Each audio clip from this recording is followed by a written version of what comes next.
For the first example I want to use here, they ask you to open up the Tinley Xeriscapes. Short story about this: Tinley Park, Illinois. I actually used to work at a Dominic's grocery store there once upon a time, back when I was like 18. So randomly picked Tinley Park, Illinois.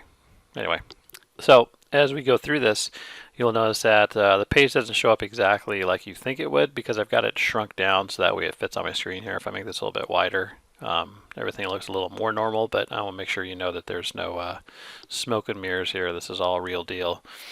So the book talks about when you're putting your mouse over these, notice the underline comes on, and when you put your mouse over the buttons on the left here, these light up also. So they're telling you that it shows up in code. And if I show you here through the actual code that shows up, the CSS code for the hover command is here. Now, if you take a look, there was an awful lot of code here. And I could have scrolled all the way through this and try to find it, but I'm all about working smarter, not harder. So I do a Control F, put in the hover command, and then press enter. That takes me to the first one, where it talks about the text decoration being underlined and the color it's inheriting from the spreadsheet.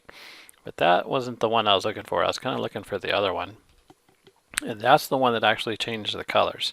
So this one knows a very particular number scale here. RGB always stands for red, green, blue, for what color the text is giving and whatever background it is. So if you tinker with these, if we go back to the original here, notice they show up in this blue, purplish kind of color, I guess you'd call it. And if we wanted to change that particular color to something else, you can even just go to the palette here and pick something else, which I think is pretty cool. And then once we go to that and then save it, and then if we go back to the Firefox, now you have to refresh it, otherwise it's not going to change. So notice still the same purple, but when I refresh this, notice we've got the different colors that show up now, that nice blue that showed up. So I think this looks better to me personally, but you be the judge. So anyway, that's how I want you going back and forth between these two applications, and it should be very simple for you to do that. But it's up to you.